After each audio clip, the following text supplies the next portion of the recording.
What's going on, everybody? It is Justin Davis. Welcome to another episode. This is going to be a jam-packed, very breaking news, very wild edition of the A Show. Welcome to the show. Joining me is my co-host, my brother, Meelz. Yeah, man. Here we go. What's going on? Yeah, let's just get right into it. I mean, skip the pleasantries. It's been a crazy week in wrestling, right? Like this whole week. I feel like it's been that way for a couple of weeks now. I don't know if it's like just because of, I don't know. Usually in the season it's pretty dull. It's pretty low. There's a lull. There's not really much going on in terms of, wrestling or things of the sort. But this season has been crazy, bro. Absolutely. And just when you thought it couldn't get any crazier, it gets crazier up until maybe 3 hours before we started filming this, or not filming this, but started recording this episode. But we'll start off with I guess the oldest news at this point is that it was revealed on Saturday that Chris Jericho and Kenny Omega will be having a very big marquee match at Wrestle Kingdom 12. How do you feel about that? I like it. I think over the past few years, it probably starting with Wrestle Kingdom 9. And I'm not a big, New Japan fan. New Japan. I'm not a big New Japan watcher, as you can obviously hear from my butchering it out the gate. But I think for the past couple of years, since probably like Wrestle Kingdom 9, they've been trying to find a U.S. audience, or at least a stronger U.S. audience, and there's no, at this point, there's no bigger marquee match than Chris Jericho, who I guess is a free agent now because his contract with the WWE is over, and Kenny Omega, one of the biggest stars in New Japan. Right. So it looks like at least, they've been doing things, but they've founded the new U.S. Championship over there, and they've been doing things to sort of bring the American audience a little bit more. And I think Chris Jericho versus Kenny Omega is the perfect match to do that. Yeah. And I mean, this was a surprise to everyone during the show after Kenny Omega had defeated Trent Beretta before the announcement was made, and it's been said that Jericho is a free agent now. Is that a big match, by the way? Kenny Omega versus Trent Beretta? I don't watch it. Relatively, I think that match was more so building Trent Beretta into the heavyweight division to see if he could hang. I guess that was the story of the match itself, was that Trent needed to prove himself because he's been entrenched as a junior tag team wrestler for the last 3 to 4 years. So yeah, it was a big match. I like Trent, so it's pretty cool. I'm interested in see. I feel like he could also have like a Kenny Omega-esque sort of build eventually, but I don't watch much of New Japan, but I feel like I always felt like he had the sort of he at least has some sort of moxie, charisma, something like that. But yeah, he does, absolutely, and I think it was probably his best match I've ever seen him in. And obviously, I mean, Kenny Omega, you can say that with anybody, but it was a great match. I think Kenny allowed him to get a lot of stuff off, and Kenny was able to play a role that he doesn't play very often, and that is the cocky elder statesman of the match, where he's kind of looking down on the not less experienced, but the new guy coming into it. Right. But I think that the Jericho move to New Japan is interesting. He's saying it's going to be a one shot. It's not going to be a prolonged. I don't believe it either. I'm not saying he's a dastardly guy, but I really don't believe anything he says because he has a history, I guess, on social media of just like fooling the fans, which is cool because I believe in the wrestling business, like expect the unexpected. The unexpected is probably being unpredictable is the hottest thing in wrestling. Not being able to predict things, leaving it up to inquiring minds. I think you get a lot of interest and intrigue going, and I think that's what he has here. I mean, I don't think it'll be one-off, but I feel like it's just like, wow. Like, I woke up and I was like, wow, I can't believe this is actually happening. Will that make you watch Wrestle Kingdom? Oh, yeah. I mean, I don't know if I'll be up at 5 a.m., 3 a.m., 5 a.m. I think they have to figure out, like, a time that works best around the globe. But really, between Japan and the United States, there's not really that solid time. When is January 4th? January 4th this year is going to fall on a Thursday. So that will be a Wednesday show at around 2 a.m. Wow. Yeah. Yeah, so see, that doesn't even, like, if it was like... If it was like something January 1st or December 31st, I don't know. But I feel like it's definitely in the middle of the week. Hell no, I probably won't be able to watch it unless I take off work, and I don't. That could happen, but I'm not going to do it. with this past year in wrestling, period, would you say that Jericho is probably the smartest man in the business? I mean, this is a guy that's literally reinventing himself again. I think he is. I think he's like the ideal wrestler at this point in like 2017, 2018 that we're heading. Like the ideal. I think he is what a lot of wrestlers would ideally like to do, and that's not just be like, oh, I'm doing this WWE schedule, and you got like 300 dates and all this other thing. You're working house shows, you're working TV, you're working everything. I think he's found a way where he's just like, I can do this part time. I can do what else I want part time, which is be a rock star, write a book, have a TV show, online podcast, blah blah blah. And then he's like, oh, I can also jump to a completely different, company and do something over there while still maintain my relationship over here. Absolutely. And I think that's like that's like 20 years, 25 years of just like having this value on the market and knowing your worth and knowing your value and knowing what you can contribute and knowing, hey, I can do this here and I can still come back there. It doesn't mean the door's closed here. It doesn't mean the door's closed on WWE ever, because I think he's still valuable in WWE. But it also means like, yo, I can go to New Japan and I can kill it there, and that'll raise my stock just entirely. It's even 25 years later, I think this match raises Chris Jericho's stock. As well as Kenny. Yeah, and I tweeted this. I said, like, if Jericho can pull this off and get Kenny, like, because I liken this to, remember when Punk was on the Indies and Eddie Guerrero went against him, and that was the okay, who is this guy? I know that WWE knows who Kenny is, but I think letting him work a guy that was there makes it look better for him, if that makes any sense. Like it's 100%. Like, like he can bring his level, he can bring that level there. Just sort of like how AJ and Jericho went at it almost 2 years ago. But I'm super excited about this match. I think the Wrestle Kingdom card is insane right now. I'm actually excited for it now. And do you think this has a possibility of like introducing Kenny Omega to the WWE? Because I know a lot of people have had speculation, and maybe he shows up at the Royal Rumble. I don't know if that's necessarily going to happen. It might be too soon. I don't know how his contract situation is looking I know it's up in 2018, and he probably wants to explore and probably wants to say, like, hey, I'm going to give WWE a try again. But do you feel like this is just like, we're helping them open the door towards that new WWE, possibly Kenny Omega, WWE 2018? I think that just as someone who watches it, and I am very vocal about the booking of Kenny Omega. He didn't have a match announced for Wrestle Kingdom until Saturday, but I think Kenny has a lot more that he can do in that promotion right now. He still hasn't won the belt. He still hasn't won the main heavyweight title there. Even though he's had 3 matches with Okada, he hasn't beaten Okada. I think he has a feud with Naito that he could still go to. I still think that he has a feud with Cody Rhodes that he could go to, as far as, within the Bullet Club. And I still think that they want to get the Ibushi and Omega match done before he leaves. So I'd say give Kenny another year, but I would say that this Jericho match is definitely going to have his phone ringing at this point. WWE. Go ahead. It wouldn't be too late now, would it? It wouldn't be a thing where it's like, all right, I'm sticking around to see what I can accomplish here, and then you do accomplish the things, and then you suddenly 1 year becomes 3 years, and then you end up in maybe it's a Sting thing where it's like Sting, I think, honestly took too long to come to the WWE when he eventually did in 2014, but that was way past his prime, and he really stuck true to TNA. Yeah.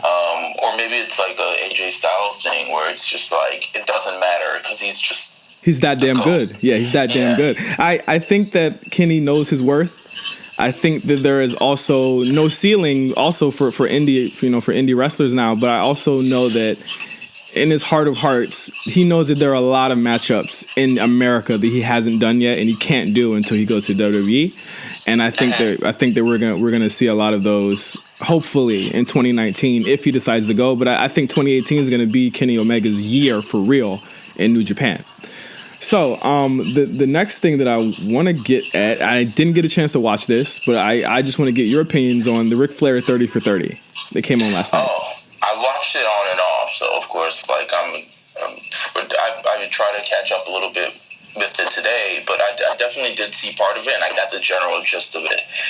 And I like the Ric Flair 30 for 30 just because I feel like I think it was something more for the casual fans and not necessarily just for the wrestling fans. I think this is more of a story of like they're trying to compare, the man Richard Flair to like Ric Flair, and it's like the man versus like the man. Like I think that's sort of dichotomy they're trying to get through, and it's just like. I feel like it's, I don't know, it was pretty good. Yeah. I think it could have gone longer, but then I also feel like I think it was long enough. I don't know. They skipped a lot of things, but this was also like not a wrestling documentary. Did they touch on TNA? They touched on TNA briefly. Like literally, probably the last 20 years of his career, they breezed through it in probably like the last 30 minutes. So it was like. Even he got to WWE, and then eventually he goes back to WCW and gets beat by Hulk Hogan, and they say like, yo, he's a guy who helps put people over, and then he's back to WWE and regains his confidence, and then they talk about his retirement match, his great retirement match, and then he heads to TNA briefly because he just needs the money. Yeah. He hasn't invested, he hasn't done anything, like he spent so much, he hasn't really turned anything to any value, so he has to go back to wrestling. So it's kind of it was an up and down sort of thing. They talk about his health and just the flamboyance of Flair. It's not. I like it. It's not a wrestling documentary, which is probably just like if you want that, you can just go on the network and pick it up. There's like probably like 3 of them. Yeah. But there's like. It's like another side. I like the perspective of it at least. It's just for a wider audience. And Televis tries to pick up a story, as 30 for 30 documentaries trying to do, just like human nature and all of that stuff, which I'm really, really into. Okay. I'll definitely have to check this out. I was trying to do it before we recorded this episode. Couldn't get to it. But if anybody has seen it, let me know how you feel about it. Hit me on Twitter. Tweet us at OGJohnny5 or at Meelz TV. And let us know who you'd like to see a 30 for 30 on. Like besides just Ric Flair, I think there's Sin Cara. Yeah. All right. Well, all of them. All the Sin Caras. All the Sin Caras. Sin Cara Negra, Sin Cara, all of them. To our biggest news item, because we have to get to Smackdown. I think that's the thing that we have to talk about today on the show. But the biggest news story of the week, literally, like I said at the beginning of the show, happened about 3 hours ago. It is currently November 8th, and we got word from Pro Wrestling Sheet and Ryan Satin that Sami Zayn and Kevin Owens were sent home from the UK tour. I would say probably yesterday if it was in the UK, and they're currently in the US right now, and they were reprimanded for some disciplinary issues that stemmed from their appearance on SmackDown, which initially I did not even understand or recognize had even happened. Yeah, it seemed kind of sealed. Well, I think these are the things you don't really know what was going on until someone tells you. I remember probably over a decade ago, something similar happened with Matt Hardy. He was supposed to take a choke slam from Taker. Yeah. And he just walked out of the ring, and he was like, he had so much heat after that just for not just. I guess it's unprofessional to do that, but he's. I have no idea what's going on with Sami Zayn and Kevin Owens, at least, but they were sent home from the tour, so that's a lot of money they're probably losing out on. And of course, according to Ryan Satin, and shout out to him for getting the exclusive, he also has a video in the link or in the story of what exactly happened. Apparently, the Sami and Kevin were supposed to feed the New Day following the match with Sami Zayn and Kofi Kingston on SmackDown, but for some reason they didn't do that and they left the ring. And for people that don't know what feeding is, that means that, you know, when you're a heel, it's your job to feed the babyface and let them do a comeback on you just so that you can be fended off and you can leave the ring. So apparently at the end of the match, and we're kind of going ahead on SmackDown here, but I don't think we were going to, the match was kind of unspectacular anyway, but Kofi Kingston beats Sami with, I believe, a crossbody or something like that. Or it was kind of weird. It was a crossbody. Yeah, it was a weird crossbody, and he pins him. Kevin Owens immediately goes into the ring and attacks Kofi, which I thought was weird when it happened because it happened almost as soon as the ref hit 3. Yeah, he kind of just jumped in the ring and went at it. Yeah, almost as if, I feel as though if he would have gotten in there a second earlier, he was trying to break up that pin and have them leave. Yeah. Like when you look at it now, it's like it looks really odd, and they didn't actually have music playing after Kofi won, but he beats up Kofi Kingston. They leave the ring, and the segment ends awkwardly with the New Day kind of just in the ring waiting for them to come back. So multiple sources. It wouldn't make any sense, to be honest with you. Yeah. Like 3-on-2. Like, yeah. It just wouldn't make sense. Exactly. And apparently, since publishing the story, Ryan had gotten word from a number of sources within the WWE that said that Owens and Zayn have been increasingly hard to work with in the past couple of weeks. I guess we can speculate on that, Meelz. Why do you think that is? I think it probably, if I'm saying for the last couple of weeks, it probably has to do something with Sammy's heel turn and just sort of things making sense and things not making sense. Right. Like, I guess for the first week, you had Sami Zayn take a win, and then now both of them are out Survivor Series. Yeah. So what do you do with them now? So I guess it's kind of like the booking, they're not sure what's going on, especially now they've got this sort of program where Sammy's a heel. You know, we compromise him being, I guess, a glorious face to become a heel, and now we're trying to move into this program, but it feels like they're being left on the cutting room floor in a sense, because I don't know, maybe it's just the way the program is, that Survivor Series isn't quite the stop for them. Maybe it's Clash of Champions where something major happens, but it's just weird. It's very weird the way that, I mean, you have Sami beat Randy Orton 1 week, and then he's losing 2 weeks prior in a row. And then Kevin Owens lose the following week. So it's kind of like, well, what did we just do? Like, what really were we trying to accomplish? Because it just kind of like blew the steam off. And then possibly going into a third week where it's just like, all right, now we're feeding for the New Day. It's like, what is really going on? Yeah. What's essentially like, what are we doing here? Who's booking this crap? And this is what I feared, and this is what I said when the Survivor Series booking started to take place and the story started to take place, is that these storylines are in a holding pattern. And I said it before, the Kevin Owens, Sami Zayn, Shane McMahon program is on the back burner. And it has been on the back burner for the past month. And I don't even think that program is as hot as it is anymore. They bring up the Hell in a Cell match, but the impact is lost. I feel like Sami... I think we transition out of it. I think after Survivor Series, you transition out of it. I think there's always going to be that struggle. But I think we start to transition out of it into something else. I don't know what. Possibly a championship program, maybe. Yeah. And there's more. There's actually another report from Bruce Mitchell at PW Insider, I believe, where they said that there was a situation where Owens was allegedly complaining loudly on the tour bus after the taping, which one person decreed was the last straw following a long few days of touring. So, who knows what's going on? Who knows what he was complaining about? I honestly think that this is cooler heads will prevail here. Yeah, I mean, even Kevin Owens has had, I guess, family issues over the last couple of weeks. It could be something personal that he's going through, and he just, it's probably a tough time in his life. We have no idea, but it could be a whole mixture of things. It could be professional, it could be personal, it could be a lot of things. Yeah. And we won't know. I guess it's between us and the people on that bus, or for speculation. Yeah, the speculation's weird. I think that I see both sides. I don't think they're wrong for disagreeing.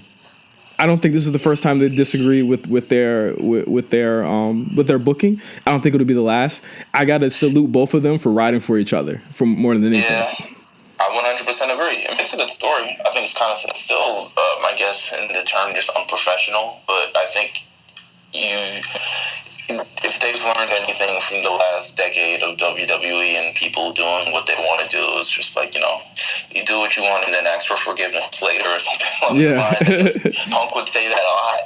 But, I think it builds to something. It builds a lot more intrigue, or either that or they get, shitted out for the next 3 months or so.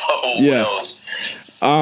But yeah, so hopefully this will. I mean, we got one more week to Survivor Series, and then we can get back to the actual programs on SmackDown. And actually, they'll be better for it. I think Sami and KO are still in line to cost SmackDown the match. I just think that having your talents aimlessly, walking around doing nothing for weeks is just it's very ill advised.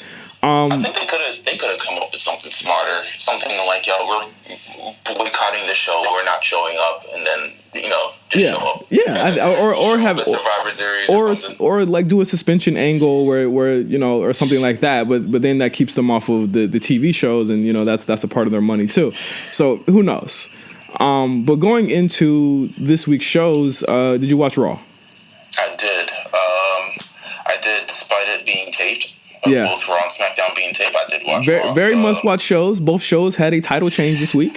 I like it. They changed up everything for Survivor Series. Everything we know about Survivor Series and what me and Meelz have been talking about for the past 2 weeks is changed. Everything has changed. Like, nothing is the same. Good shit. It's looking pretty shaky. So as you guys probably already know, there are new tag champions, and that is Cesaro and Sheamus. They are now 3-time, I believe, tag champions. And yeah, I know. 2 years ago, who would have thought this would have happened? Yeah. But then again, it's like, what else are we really gonna have them do?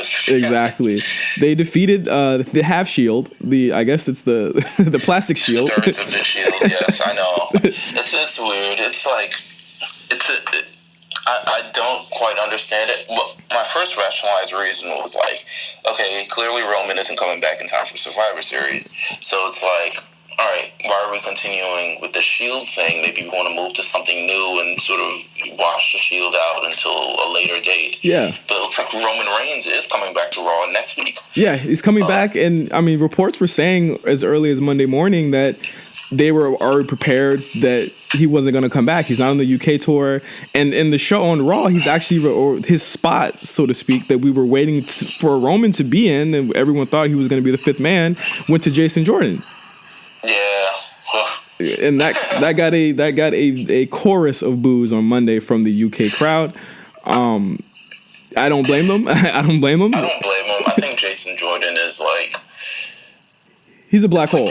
He's a black hole. Yeah, they're trying too hard. I think but I see what they're trying to do, but they're trying too hard. Yeah. And I think with him, he just needs to. It's probably just going to turn heel, to be honest with you. Become some sort of negligent child. Just like he's gonna be a jobber, because and as far as the star power on that show, I don't see him realistically beating anybody on the top of the card there. I just don't see it. He doesn't look like, as much as they want him to be like the guy next, he still doesn't look like the guy. I know he works very hard and he's a dependable worker, but he just doesn't feel like the guy. He just feels like a guy. Another guy in singlets. They're trying out, especially next to Kurt Angle, and they're trying to. That's big shoes to fill, because Kurt Angle was amazing at everything he does. I think that Gable got the better end of this deal, honestly. With what's going on SmackDown, and what I feel as though is going to happen, I think Gable got the better end of the deal. Also, the women's team was filled out on Raw as well. Actually, it wasn't. Actually, it's not. It's filled out more, actually. Right. But Asuka is on the team, something I was very vehemently against last week, and Sasha Banks is on the team. I mean, who else are you gonna put on the team? Like, to be honest, it's like put Dana Brooke up there. I like what they're doing with the team. I like the build. It's very different from SmackDown, who really only have 6 women. So yeah. So it's like you're all on the team, kind of. Except Lana. Yeah, except Lana. But I feel like it's a good story. I think it's a good story, at least for Bayley too, in terms of just like, I hope she doesn't end up on the team. Is this the beginning of the Bayley rehab? I hope so. I really do. I think views have gone down a bit. Yeah, they have. Since a while ago. Incredibly over. She was incredibly over on Monday. So yeah, so I think just because they've been just not doing too much with her, and she's been, I guess, improving on the promos. The promos haven't been like the same as they've been before, and I think they should just take this in a different direction. I hope it's not a heel turn for Bayley. No. I just hope it's just like a restart. Like, we're restarting this. We're trying something new. We're going forward with this. I hope so. That's too. what I hope. I really do like Bayley. Like, I feel like she's a solid worker, and I just feel like they've given her shit. They've given her a shitty end of the stick as far as even promos and stuff like that. They've given her really shitty. Yeah, they put her in like. They threw her in the deep end way too early. Even with the Charlotte feud, I think Charlotte outclassed her on the mic, and just even in the ring, and just didn't look believable. And then Alexa Bliss comes in and totally murders her, and it's just a whole lot of crap been going on with her. Yeah, but also we also have the men's side of beside Jason Jordan, the men's side of the Raw men's match was finalized on Monday. Obviously, yes. Roman Reigns was replaced with Jason Jordan, we believe, and Braun Strowman was added to the match. He was added last week, but they officially announced it this week. And Finn Balor and Samoa Joe, who had a great match on Raw, I think. I think it's a really good match. I think it's really good, and that's probably the best part about the UK Raws is that they just like they let them go. We're gonna give people, we're just gonna give people time, and I like how they've been doing the Raws at least for the last couple of years in the UK because they realize there's taped. No one really wants to watch them.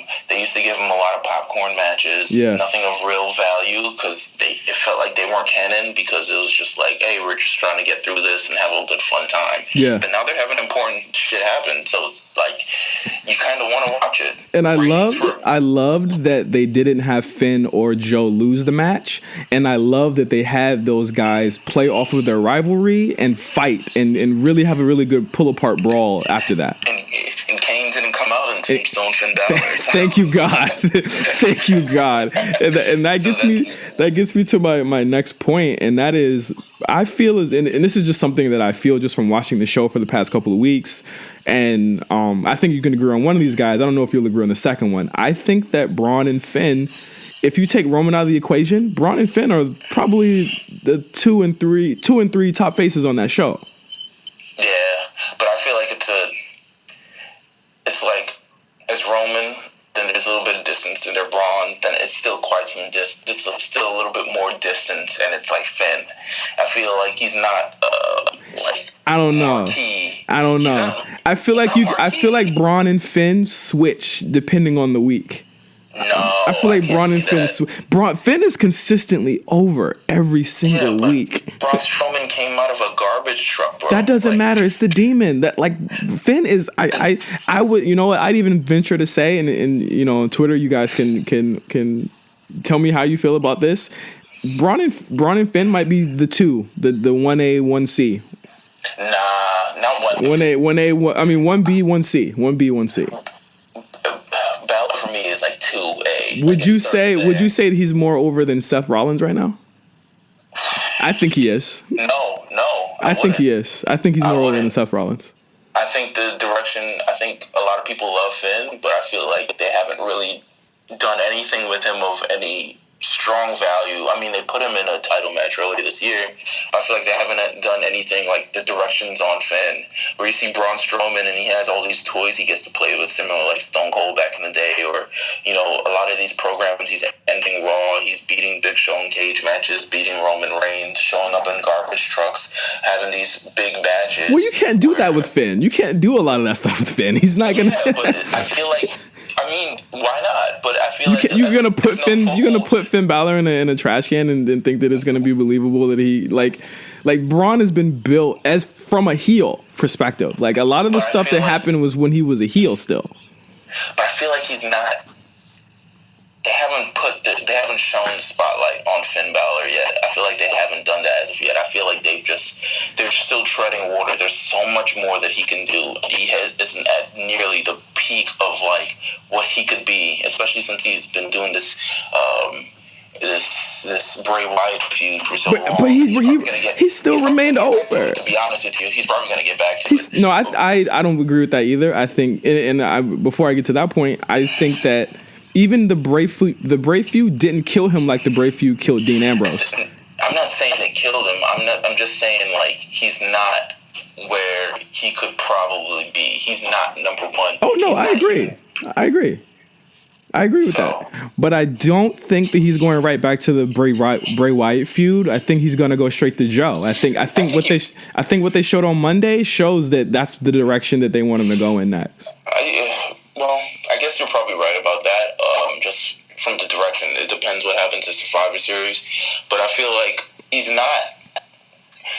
Finn Balor definitely has the value to be the top guy, but I feel like he is not there as of yet, and he hasn't even hit like the pinnacle or even like touched it yet. I think he did when he had the Universal title when they were all in for him. Yeah, and then for some reason, like just because of the injury, priorities got shifted, and it became all about Roman again because he was going up while Roman was kind of on the downward trajectory because of his suspension. Absolutely, but it's like I feel like they could. He's definitely, to me, he's 2A. He's the third biggest by proxy of just like there's no one else. Like it definitely is, I think, Roman, Braun than him, but I think it's a little bit of a distance between Braun and Finn Balor in terms of who's more popular right now. I think we'll start to see that gap close. I'll put a lot of stake on that we'll see that gap close. And I feel the same with like Nakamura. I feel like that gap is because I feel like Nakamura might be like fourth over on SmackDown. I could see that. Maybe like behind, like you gotta factor in KO. He gets like face pops, like I could see that. Yeah, I feel like that gap will close and Nakamura could be a lot bigger. What else happened big on Raw? Did you like the Under Siege 2? Like at the end of the show? That was cool as far as getting us to what I think we all believe is going to happen we're going to have a Shield New Day match, and I think you're going to be able to hide Roman in that match, and I think that's a bigger match than what was advertised at first, and I think that we'll finally get to see we'll maybe get a visual on Monday or Tuesday of Shield versus New Day, and will it be like the Wyatt pop? I don't know, but I think it's definitely a big match. Good match, man. It's a good match. Roman Reigns. New Day has been doing great work over the past couple of years, and like Seth Rollins and Dean Ambrose are just good, just generally, and Roman Reigns as well. So I think it's going to be a good match if they give it enough time. Like I think it's a once in a life, not like once in a lifetime, but it's like considering they're both on different brands, they're both faces. There's no one distinct heel team that can come over. There's no way to build a program out of this. So you get that once match, like that Finn Balor AJ Styles match we got last month or something like that. Yeah. Like we get that once in a lifetime match. So I think it should be good if they book the show. They make it to the show. The biggest thing to me that happened was Pete Dunne showing up and beating the shit, or not beating the shit out of Enzo, but beating Enzo clean on Monday. You think that was a one-off? Do you think he's like permanently on? Have they incorporated the UK division? Because I don't know if that was a one-off or not. It's a one-off. I heard it was a one-off. Oh, that sucks. I mean, it's a good litmus test. It's a good litmus test for them to see if Pete Dunne could come over and possibly do something. But I don't want him to be in 205 Live. I want him to actually be on the main show. I think he could be huge as a heel on Raw. I feel like they're gonna put him. I feel like all those UK guys are probably hovering around 205 anyway, or at least seem like they do. So maybe they might keep them there, but I don't know what they're doing with the UK division. It seems kind of like, hey, we'll use you when we need you, but other than that, Oh, they were used awfully on 205 Live. I want to rant on that, but I mean nobody watches that show, but I think that they look like complete dorks on 205 Live. Yeah, I saw that. I watched it on YouTube. I watched Enzo sort of running them down. Yeah, and they just stood there. And Enzo handedly beating Tyler Bate. Yeah, and I mean, I'm glad that Pete Dunne wasn't a part of that. I'm glad they at least had the respect for him, and that's why I think he'll be a lot higher than a lot of those guys, because they look at him in a lot higher stature. Just the way they presented him on the show, you know, was that he was a big deal, and I thought that was dope. I would have loved if they just scrap this, Enzo Kalisto thing and do a 205 versus cruiserweights at Survivor Series. I think that would be dope. You mean 205 versus UK? Yeah, 205. Yes, 205 versus the UK. Yeah. I think that would be dope. That they should scrap, because no one's really interested in this Kalisto Enzo feud anymore. Like, well, thankfully it'll be over. Thankfully it'll be over after this, and I we have been hearing rumblings that Hideo Itami is coming soon to 205 Live, and Rockstar Spud as well. So we're gonna be getting an injection of new talent to the show really soon, and I think that will help with having Enzo there and having him play off of different people and possibly lose the title and go to somebody else. So there's hope. I just don't know how the booking will go. Okay. I dig it. Yeah, but let's move on to SmackDown, and I think this will, again, SmackDown for the second week in a row will be the biggest part of what we talk about. First of all, the Usos injury, that's a work, right? They had a match against Chad Gable and It looks like a work. I think there was reports that it wasn't, but it looks completely like a work. And you could say that Usos saw the Shield lose their titles on Raw and lose their spot at Survivor Series, and they didn't want to do the same, so they kind of just hung out outside and feigned an injury. I could see that. It makes complete sense as a heel, team to sort of do that. I think the opposite, because I thought we saw kind of a double turn there, like what Gable did, and for people, and hold on, hear me out here. That was very unsportsmanlike. You might be right. Yeah, and hear me out here. The match was the tag title match, the Usos versus Gable and Benjamin. I think I want to say 1 minute into the match, Gable gives him a chop block, which was not unlike the chop block that the Usos gave Gable a year ago to win the titles. And basically, I want to say it was Jimmy that was hit with the chop block. They counted them out, and the match ended. And now there's a big question mark on if the Usos will be able to continue and go on the Survivor Series and actually defend the honor of SmackDown. I think there was kind of a double turn there. I think that the Usos have been getting babyface reactions ever since the Hell in a Cell match, and I think they're babyfacing them to set up to eventually lose the titles to Gable and Benjamin. No, I can't see that, because I don't feel like they've been pushing Gable and Benjamin as heels enough. I think they're just... Or maybe give them a reason to lose. Or give them a reason to lose at Survivor Series, or an excuse. Yeah, I think it's aggressive. I think they were just aggressive in sort of how they're doing things, especially Gable, who has that... I guess it was a callback to last year when they injured him, but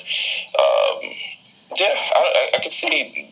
I'm fine with my reasoning. Yeah, but it gives you a match where Usos are kind of like tweeners, anti-heroes, and then against pure heels and Sheamus and Cesaro. And I'm glad that they finally did that with that match. I think definitely the Usos will be the cheered.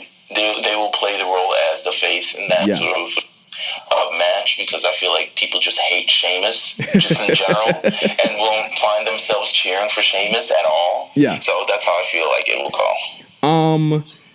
Also, there was announced. Do you want to go to the intergender Becky Lynch James Ellsworth match? No, you want to skip over that? Intergender, it was nice. I thought it was a good throwback. We haven't seen one of those in a while.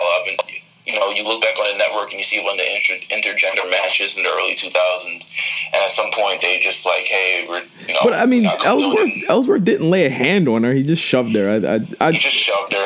It was a well played out match. It was really, really good. It was really, really well orchestrated, at least.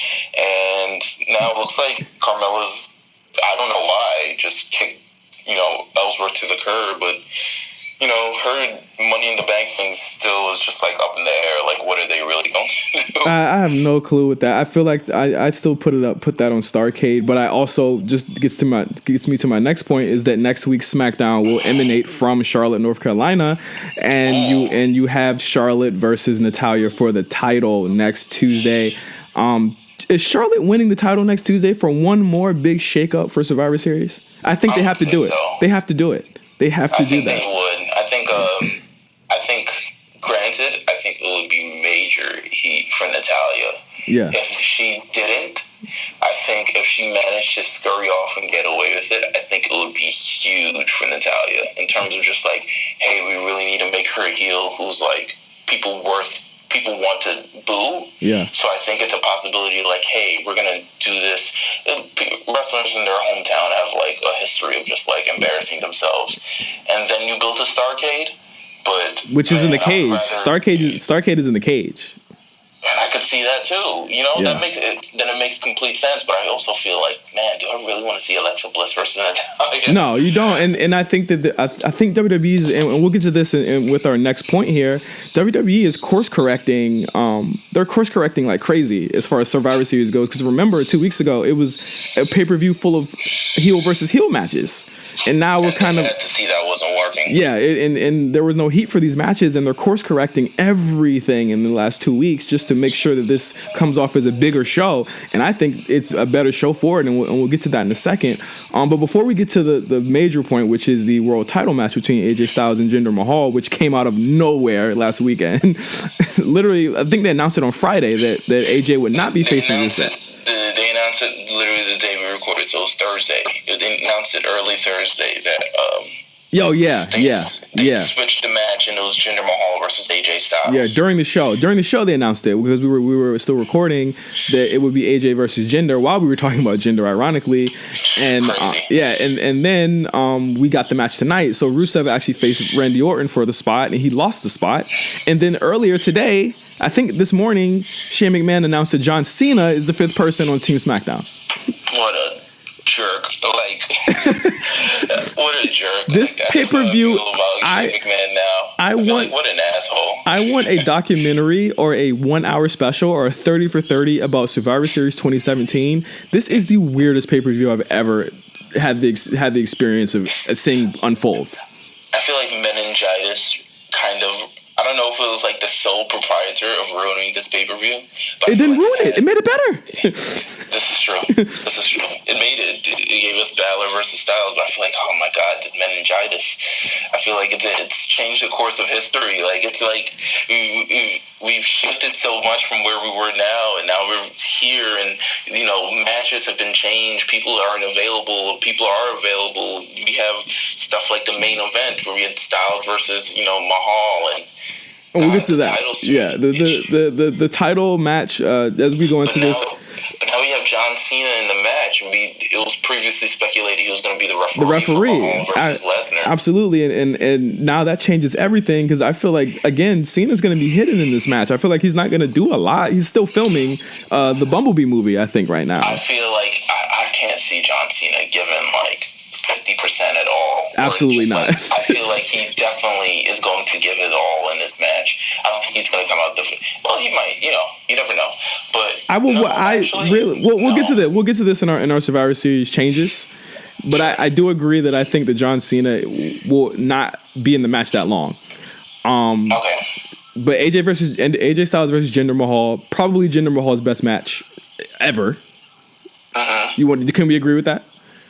Yeah. AJ Styles wins the heavyweight title from Jinder Mahal, and he is going to Survivor Series to face Brock Lesnar.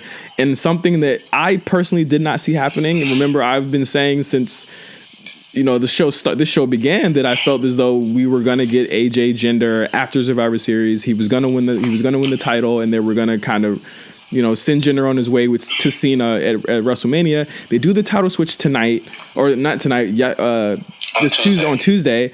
Why do you think this happened on SmackDown this week? I feel like I'm going to cross out my reasoning that I had last week because of the terrorist attack. Yeah. But I'm going to say possibly low attendance, maybe low, just generally just no interest in Mahal versus. I feel like the interest you get with Styles versus Lesnar is way more. But then again, you also have like a week to make it a huge deal. Yeah. Which is kind of crazy now, but I feel like the Paul Heyman promo on Monday is going to be crazy. It makes no sense because now Jinder Mahal has nothing to do for Survivor Series. Like, you went from being the man to absolutely being like no value, no worth, nothing to do at Survivor Series. And he's not the fifth man. He's not. I thought he was going to be the fifth man, and Cena's the fifth man. They were saving it for whoever lost, but he's not. So it's kind of like, where does Jinder Mahal go from here? I think that, and I think it's partly what you said. I don't think it's because he was injured. I don't think it's because the experiment's over. I think, and I told you this earlier today, I think he'll still hover at the upper mid or upper card for a while. But I think that they saw the better match with AJ Styles and Brock Lesnar. There was no heat. There was, like, if you look at the past 3 weeks, Jinder got nothing off Owen Brock. It wasn't even I said this should have been a pre-show match. Like, there was no way to make it believable. Yeah, and AJ is the better performer. AJ, to me, is someone who, for the second time in a month, has saved the company from not utter doom, but from an outcome that wouldn't have been favorable for them for their pay-per-views. This is the second pay-per-view in a row that he's done this. And I think that the experiment, I don't think it's over. I just don't feel as though, and I said this before, there was no one else for him to beat. I feel like there's no one else for him to beat. He wins it back in India. Well, how about the coronation? Maybe not. India. Maybe not do that in India. Maybe he gets it back at Clash of the. Well, even if he doesn't in India, AJ gets it back at Clash of the Champions. So they're just trading it back and forth. Like, that still doesn't make sense. I can see that. I don't know if AJ Styles gets it back, but I can see Jinder Mahal completely winning it in India. I feel like this might be just for Survivor Series. Bro, the way that AJ won, to me, seemed like so convincingly, Meelz. Like, he didn't kick out the Colossus. They still protected the Colossus, but he did get out of the Colossus. He's the only person that has escaped it in the past 8 months. He managed to outsmart the Singhs. Jinder, after the match, attacked the Singhs out of anger. Like, this looked like a write-off. To me, it looked like a write-off. I'd have to see what happens. You know what's great? You know what's great? Like, we don't know what's going to happen next. Which is great. I think the unpredictability factor that I was talking about earlier in the show, like, we have that now. So it's kind of like, it's so amazing. And now we have Styles versus Lesnar, which is like once in a lifetime. When did we ever think we were going to see that ever? What a fucking career for AJ Styles. What a career. Like, two-time WWE champion. I think he was going to win it again, but I just didn't not now. Visualize it. Yeah, like not now. Like, not right now. Like, he's really the guy. If I want to put my fantasy booking hat on, and I love to do this. I fantasy book all day long. I fantasy book while I'm asleep, in the shower, wherever. I'm fantasy booking wrestling all the time. I do think the funnest thing in the world. I do think that AJ Styles will. There's going to be a stipulation match, I think, between these two, whether it be last man standing or something's going to happen between these guys. I don't know. I think we'll get 2 more matches. I think Jinder is going to win it back. I think he'll be a two-time champion. And I think AJ will ultimately be the guy who ends up being a 3-time champion and get it back. I don't like the hot shotting of the title, though. That's the only reason I don't like it, because this has been the first time in a while that the WWE title has been held for a very long time. The only reason why I like the sort of title switches is because I think it gives the division and it gives the title a little bit of a pulse. I think it shakes things up a bit. It's not necessarily like we have so many long reigns, and that's nothing to knock against long reigns, but we have so many. I love long reigns. I really like long reigns. But we have so many credible contenders as well. Yeah. That don't get the opportunity because we have the long reigns. Like, look at Asuka's reign and how many credible contenders, weren't necessarily in the wake of it. Look at who else who's had a long reign? Neville. Neville had a long reign, and while his reign was good, look how many cruiserweights, fell at the feet of it. And now it's like, what do you do with the division? You have Enzo at the beginning, and then you kind of just have to figure out what they're going to do again. Yeah, but that's so many credible guys. That's my problem too, is that I feel like if AJ holds this title all the way to WrestleMania, which I think is the plan, it almost feels like he's in a Bret Hart type role, and where he's holding it for someone else, if that makes sense. I can see that. like, because I think ultimately he might not lose it at Mania. I think he will lose it at Mania to either Nakamura or somebody.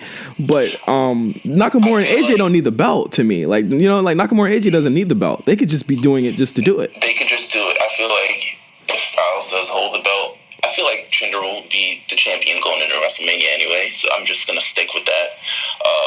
But I feel like if Styles does hold the belt, I don't think it really sort of matters who they program with. Really put him again. Yeah, because it's going to be a secondary program to, I guess, the Universal title. Universal title is going to be the main event. Yeah. The Brock Lesnar's possibly last match in WWE. It's going to be the big main attraction. Yeah. So I think this will just be secondary, subsidiary. Like, not to say it won't matter, but it won't matter as much. If the match is good, it will matter. If the match is fire, it'll matter. Absolutely. Like, I don't like to say that the matches won't matter before they happen, because we said that with Undertaker and Batista.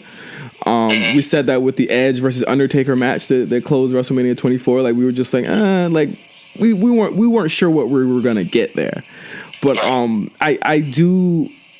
concerned because I thought it was gonna be a Clash of the Champions. You've got two more, you know, opportunities for this to happen.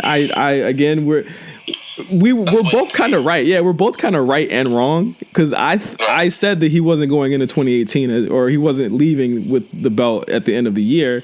He could still technically, you know, he could still technically lose the belt, but I never expected. I just expected.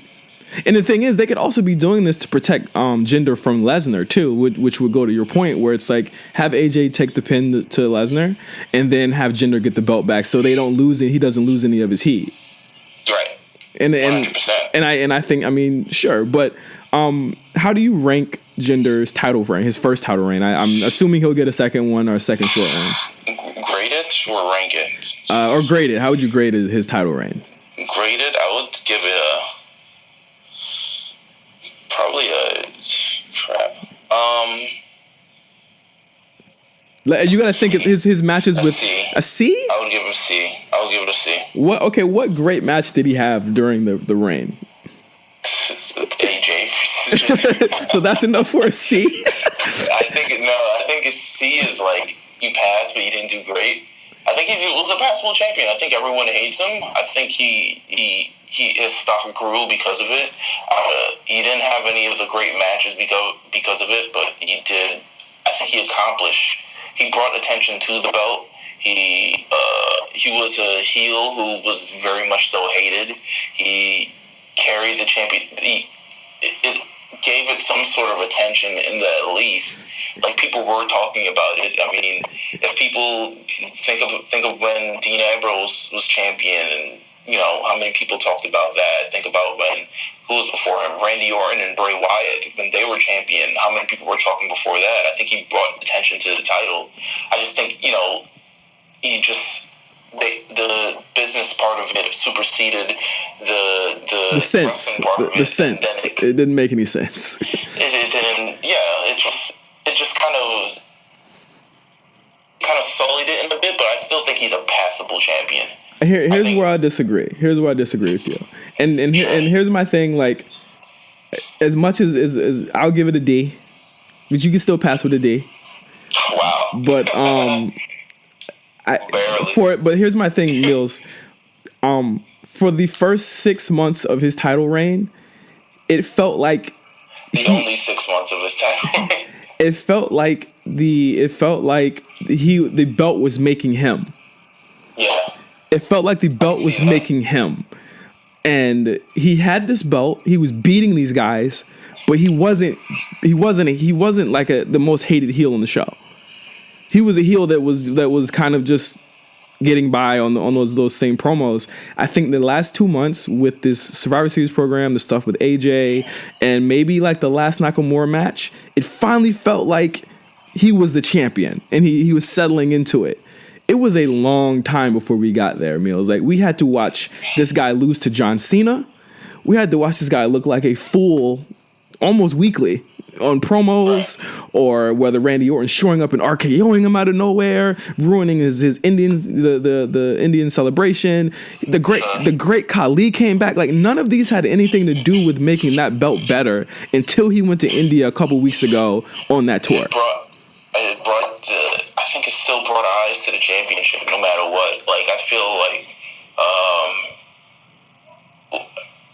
I think he accomplished what he was supposed to accomplish. I think he accomplished what he was supposed to, and you know, he was a champion. I think probably next reign might be a little bit better. I think he brings attention to the championship. As much as you say the championship is making him, there's also a part of it that's like, wow, Jinder Mahal, champion, this jerk. I feel like you like Jinder. I feel like you like Jinder more than I feel like you like Jinder more than I do, though. I feel like you like Jinder more than you did a couple months ago. I tolerate Jinder more than you do. I definitely do. I don't tolerate the motherfucker. Yeah, I don't tolerate the motherfucker at all. I'm a primo mark, remember? Yeah, but I'm 50-50 on him getting it back. I'm still 50-50 on him getting it back because of the way that the plans have changed. There was no way that I thought AJ was winning that match on Tuesday. I was like, he's losing. I imagined it because I was like, why would they book it otherwise? Like, I felt like, and then the place and the time. But I thought you booked it. I thought you booked it to have the Sings or him cheat so that AJ has a reason to come back to it in 3 weeks. You know what I'm saying? But you could have done that. You could have done that at Starrcade and then have it happen at Clash of Champions or something like that. Starrcade's not being televised though. Yeah, but it's still marquee in a sense. Like, there's still big things happening. But I understand what you're saying. Yeah, it's weird. But, I mean, Jinder Mahal, his first reign is over. It's in the books. Well, I have no clue what's going on, guys. I can't tell you. I think that AJ may lose it again. Not in India. I don't think he's losing it in India. I think he'll lose it at Clash, and he'll get it back at Rumble. We'll see. Only time will tell. How do you feel about the Survivor Series changes that they've made so far? The card is pretty much set. I think we're missing like one more woman in the women's match. We have to see how the Charlotte Natty match breaks out on Tuesday, and I think the Shield might do the New Day thing. They're doing the social media stuff with it right now. But have the changes made the show better or worse? Well, Styles versus Brock Lesnar instantly makes it 100% better. As much as I talk about Jinder, and I tolerate him being champion, there's no question that Styles is the better competitor, better attraction. This is the better attraction of a match. This is better use of Brock Lesnar and his limited time left in the WWE. In limited physicality, like he's not that great in the ring. Yeah, he's not that great in the ring anymore. AJ's gonna bump. AJ's gonna bump for this guy like crazy, and I cannot wait to see it. I think Lesnar will put in a little bit of extra effort because I think he respects AJ Styles. I think he did that with Punk a few years ago. Yeah, absolutely. And he probably might just do it. I think if he respects the person, he'll do a little bit more. He bumped his ass off for Goldberg. I think there was respect there. He played a little bit up for Goldberg. So I think that will happen as well. I think the 5-on-5 match is better. It's not the main event, but the men's 5-on-5. I think the men's 5-on-5 is going. I think that's going 45 minutes. Too many faces in the match. Not enough heels. Not enough of damn that guy. That's really like the only heel on the Smackdown team is who? I don't even think there is one. There isn't one. There are no heels on Smackdown team. But I think that leaves it. That leaves it. The only heel in the match is Samoa Joe. Braun, well, you're right, but there's a lot of opportunity for fuckery in that match. I 100% agree. Outside fuckery, I think Kane's going to be involved in that match. I think Sami Zayn and KO are going to be involved in that match. I think that the Miz could possibly be involved in that match too. Like there's a lot of possibilities that could happen. The Miz in that match? That makes no sense. Well, because they have to, and also Baron Corbin has the Baron Corbin Miz match hasn't been talked about at all. Oh yeah. Yeah, that's happening. That's definitely happening. Miz Sin Cara happening. That's why. Oh, you really think Sin Cara is gonna get it? Well, that'd be a 9-minute match that Baron Corbin will. Sin Cara kickoff show. I just don't want there to be a bunch of interferences and run-ins in Survivor Series. I want these matches to be. Other than the 5-on-5, because that's what always happens in these matches. Other than that, like the singles matches and the tag matches, I want them to be like solid, undisputed. This is the winner. This is the loser. Yeah, I don't think that's gonna. Well, the the tag team match, all the champion versus champion matches I could see. Maybe not the main event. Well, actually, yeah, the main event. But or how about gender interferes to help AJ lose or something like that? I think that'd be cool.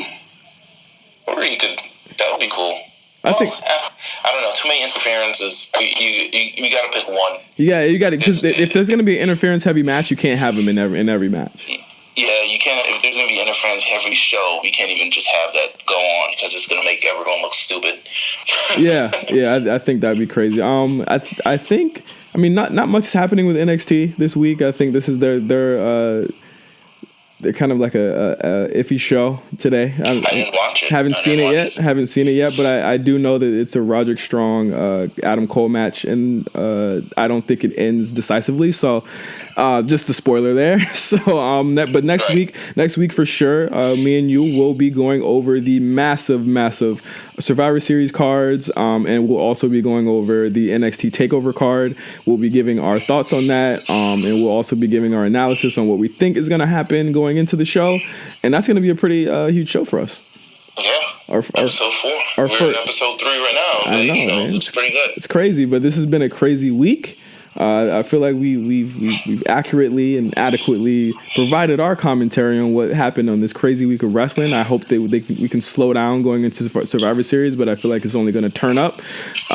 We've got 2 big shows next week. Obviously, Survivor Series, NXT Takeover. You also have an ROH show, and who knows? Bullet Club could show up or something like that in the next couple of days. The way that it's going, like now, I have no clue what's going on in wrestling anymore. Random match on people. This is what I'm always ending on. Random match for people to watch. What did I watch this week? I think what's a good Survivor Series match? No, I'm not gonna give a Survivor Series match. Go watch. You know what? It's random, very very random, like completely. Like you're not gonna see this coming. Survivor Series 2000. Okay. The Rock versus Rikishi. What? Very random. The Rock versus Rikishi. This is the match where this was the feud where it was revealed that Rikishi was the guy who ran over Stone Cold, and then The Rock tried to disown him, and then Rikishi was like, "Well, screw you, and I'm gonna beat you up," and it's just mad. Like internal bleeding from The Rock and overselling and big Samoan drops and him looking like he's about to shit himself because he's getting hit in the stomach so much. So you don't watch that. And then same Survivor Series, I think that might be the show where Austin kills Triple H and Triple H comes back in like 3 weeks after that. So, okay. Marquee moment, Survivor Series 2000, the turn of the millennium. Okay, my match. I am not watching that fucking match at all. My match of the week is from the absolutely excellent New Japan Power Struggle card from last weekend. I would go out of your way to watch the whole thing, but my match of the week is Kota Ibushi versus Tanahashi. I think to me that is probably right now in my top 5 matches of the year. Absolutely great match. Kota Ibushi is still one of my favorite performers. I think I kind of slept on him this year. He's been kind of quiet, I think. Other than a couple G1 matches, I was kind of cool with. But this is the match that like him and Tanahashi just have magic, and I think that they are absolutely excellent together. And I think the story here is that, Kota Ibushi looked up to Tanahashi for all of his life, and they finally got a chance to go at it, and he wanted to beat him to prove himself and win the Intercontinental title. The match is just great. It goes about 27 minutes. I can't. It's fucking incredible. I put it up there with anything from any promotion this year. I fucking love this match. Go out of your way to find Kota Ibushi versus Tanahashi at Power Struggle 2017. That is my match of the week. And don't forget The Rock versus Rikishi too. Yeah. Survivor Series. No. Watch that last. Watch that last. You don't have to make time. Yeah. If you're busy doing the dishes or yeah, well, you want to watch some stuff, Watch that shit. But yes, that has been the 3rd episode of the A Show. Thank you guys for listening. Once again, if you have any questions, if you want to give us any of your hot takes, hey, we should just start taking hot takes and just reading them on air and saying how we feel about it. Give us your hottest takes. Give us your hottest takes and hashtag it hottest takes. and we'll definitely read it. We'll definitely read it on the show next week. But yeah, that's been the show. I want to thank everybody for listening. If you want to hit us up on Twitter, it is at OGJohnny5 and at Meelz MEELZ TV. Thank you, Meelz, for being on the show tonight. No problem, man. This has been a different set of circumstances, but we got it done. Yeah, we got it done. Here we are. It's been a pretty busy week for this show to start, and I want to say we've only just begun. The A Show, your number one stop for hot takes. Thank you guys for listening, and we'll see you next week on Survivor Series weekend. And what are y'all gonna do? Nothing! Under siege 2. I want to turn angle. He's getting bring the Raw locker room out here. It's about time. That's what I'm talking about.